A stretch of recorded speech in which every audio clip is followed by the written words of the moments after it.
hindi sila sa makakagawa ng batas. Dahil konstitusyon yung kanilang babanggain eh. Pag ginawa nila ng batas ito ay dapat ibalanse lang natin. Kaya ito ngayon ang gagawin ko sa vlogger na ito. Sana ito ay magsilbing paalala lang na hindi naman ako galit dun sa mismong vlogger talaga. Galit ako dun sa kanyang maling pananaw, maling pagkakaunawa sa mga bagay-bagay. Ito panoorin natin. Wala naman daw 30,000 na namatay dun sa fake drug war ng former President Duterte nung kanyang administrasyon. Okay, so tignan nga natin itong argumento na binibigay at yung propaganda na pinalalabas ng mga trolls ngayon ni Duterte para malaman natin kung meron bang katotohanan itong statement na to at kung paano ba talaga yung sitwasyon natin dito. First of all, sabihin na nga natin hindi nga 30,000. Gamitin natin yung figure na 6,000 plus na binigay ng PNP nung panahon ni Duterte. Sinasabi nila na there were over 6,000 people or Filipinos na napatay na tong drug war na to. Okay, yan na lang gamitin natin base case. 6,000 pa rin yan na napatay ng mga PNP. Hindi pa nabilang dyan yung mga pinatay na mga vigilante during the time of Duterte. Lahat to. Patayin natin saglit. Isipin niyo mga kababayan, ang sabi niya, itong si Kristan, yung pangalan niya sa kanyang channel sa YouTube, sinasabi niya, ang pumatay, malinaw, ang linaw naman na sinabi niya, ang pumatay ay PNP. Ha? At ang pumatay,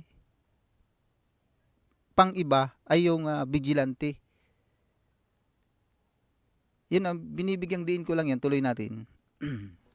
Ano yan? Suddenly, spontaneous lang nagkaroon ng mga patayan? Kaya nagkaroon ng patayan dahil sa orders ni President Duterte. Kaya nagka-leche-leche ang Pilipinas. Kaya nga gusto nyo siya di ba?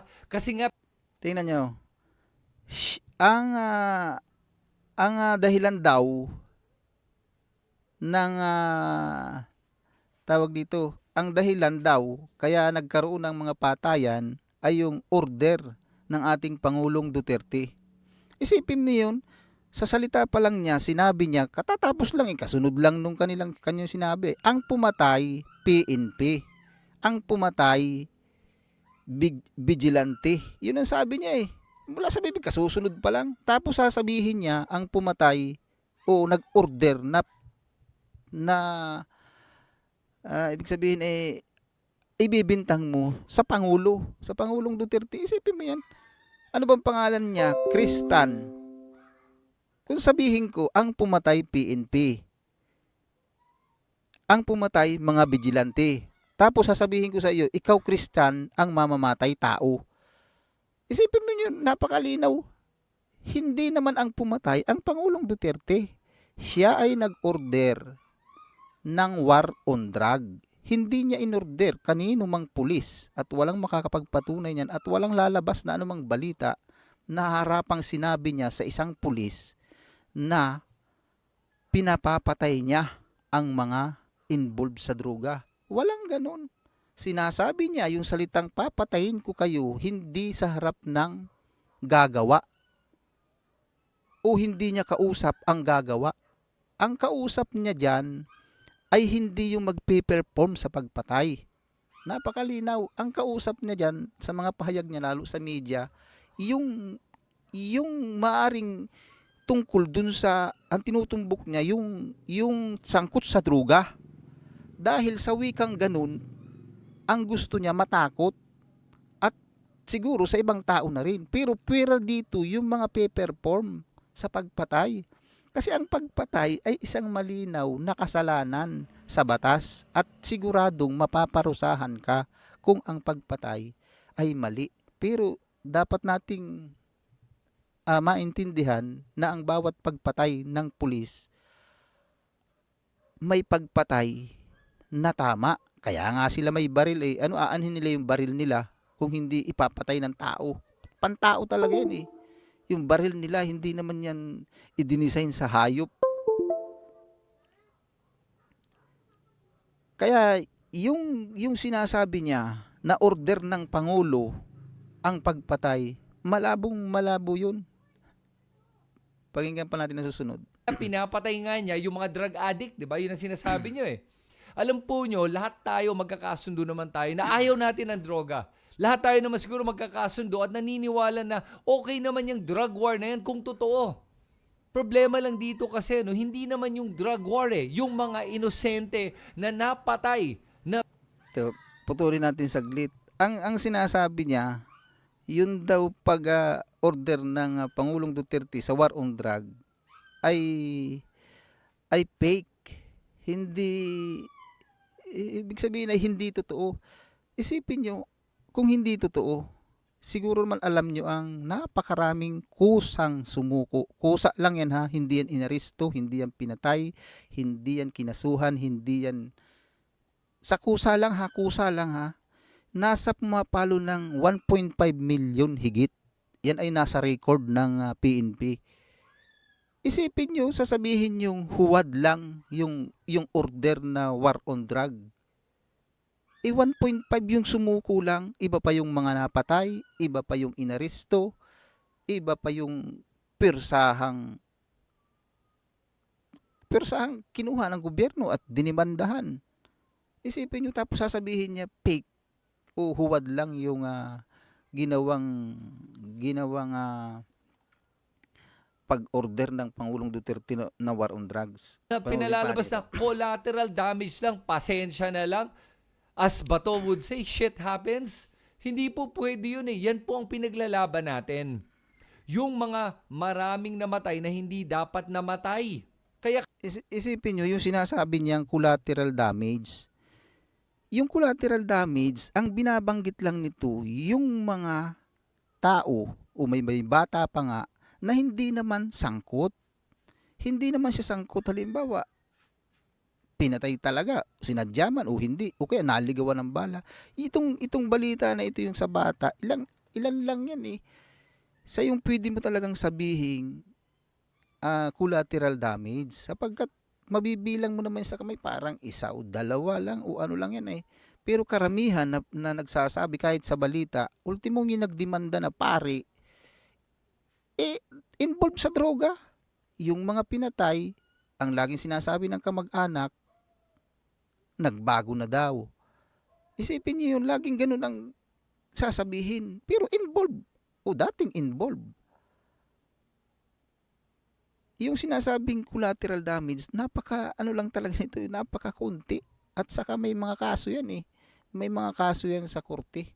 Nakasuhan yung mga pulis. kahit sabihin mo 6,000 yan, 6,000 pa rin yan na pinatay. Kaya hindi ko maintindihan kung ano yung pinaglalaban nyo na hindi daw 30, 6,000 lang daw. O sabihin natin somewhere in between, 6,000 to 30,000 o 12,000. Marami pa rin yun ha.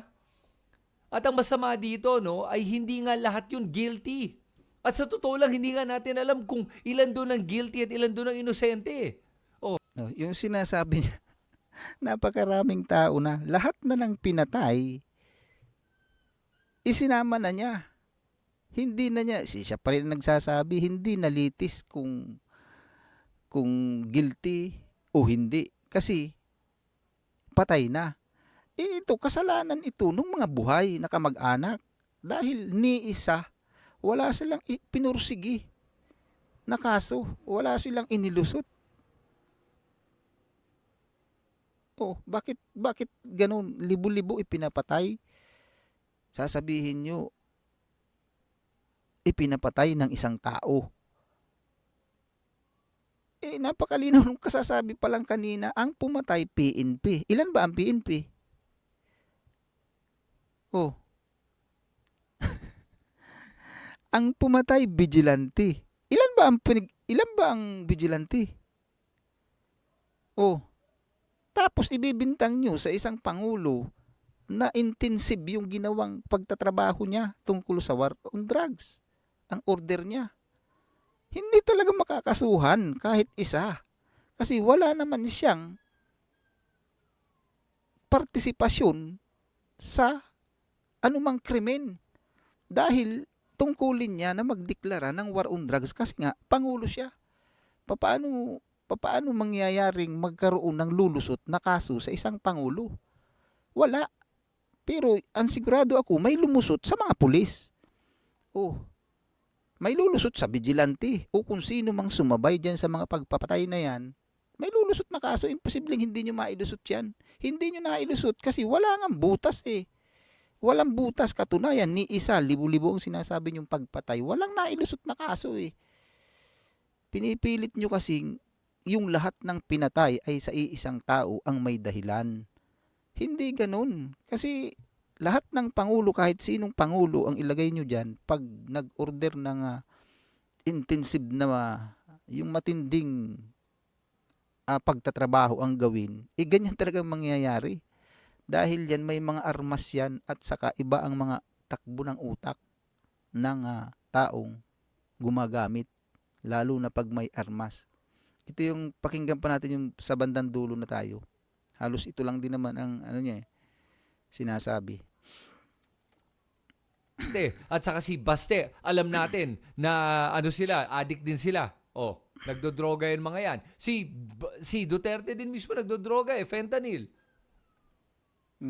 Isipin nyo mga kapatid, mga kababayan ko, itong sinasabi ng isang vlogger na ito, kung ang isang katulad ko ay hindi ibabalansi yung sinasabi, dahil marami-rami na rin ang subscriber niya, marami na rin nanonood sa kanya, ito yung mapi-fake news. Kasi hindi kasi ito fake news eh. Ito yung kanyang pananaw, ito yung kanyang opinion. Kaya ang kalaban ko lang talaga dito, ang kalaban natin dito, yung kanyang maling sinasabi. Kasi isipin nyo, wala namang lumabas na balita o wala namang nakakapagpatunay na yung mga anak, ultimo anak ng Pangulong Duterte addict daw, gumagamit. Ang pala, ang sinasabi niya, gumagamit ng droga. Ano bang droga? Kung ang droga ay hindi illegal, sabi niya fentanyl. Ang fentanyl, hindi illegal. Ano ba yan? Nagkarambul-rambul na. Hindi illegal ang fentanyl. Nireresita ng doktor yan. Anumang gamot na niresita ng doktor, yan ay legal. Iba yung droga na illegal. Hindi lahat ng droga ay illegal. Isipin nyo, sasabihin niya, nagdudruga rin daw ang Pangulong Duterte. Yun nga ang fentanyl. Di lahat ng tao, durugista. Kasi lahat naman ng tao umiinom ng gamot, hindi. Yung bawal lang, ipinagbabawal na gamot. Pag hindi resita, hindi yan masasabing illegal drug. Kasi resita yan nire-resita ng doktor. Pakinggan pa natin itong Ano gusto nyo? Kung sinasabi nyo lahat ng mga addict ay criminal, sinasabi ba nyo criminal sila? Hindi, di ba? Kaya nga hindi pwedeng selective justice. Either all or none. Ano ba talaga? Pumili kayo. Yun lang yun. At para sa akin, sana talaga mag-isip-isip na tayo ng tama. Huwag tayo nagpapadala sa ating emosyon. Kasi ang problema nakikita. Tama yun. Huwag tayo magpadala sa emosyon. Pero siya lang naman ang parang tingnan niyo. Siya nga may emosyon kasi nagkakarambul-rambul na dahil dun sa kanyang mga sinasabi. Hindi, ito yung sinasabi ko na dapat nating balansihin. Bilang nakikinig, tayo ang magbalansi. Ako rin, yung mga sinasabi ko dito, yung pinakikinggan ninyo, na sinasabi ko, dapat balansihin nyo. Hindi ko sinasabing makinig kayo agad sa akin, paniwalaan nyo agad. Kasi ito yung nangyayaring hearing ngayon sa pinatawag yung mga vlogger, magkakaroon ng malaking problema yan. Kasi hindi kasi fake news na masasabi ang mga vlogging. Kasi ito ay malayang pananalita, pagpahayag ng damdamin, ng nararamdaman, ng nakikita natin sa paligid. Hindi naman ito, ang content nito, hindi naman ito tuwirang pagbabalita. Kaya hindi pwedeng sabihin fake news. Ito ay dapat balansihin ng bawat isang nakikinig at balansihin din ng mga katulad din namin na nagblog yung mga ganitong mga maling ating nakikita. Maraming salamat po.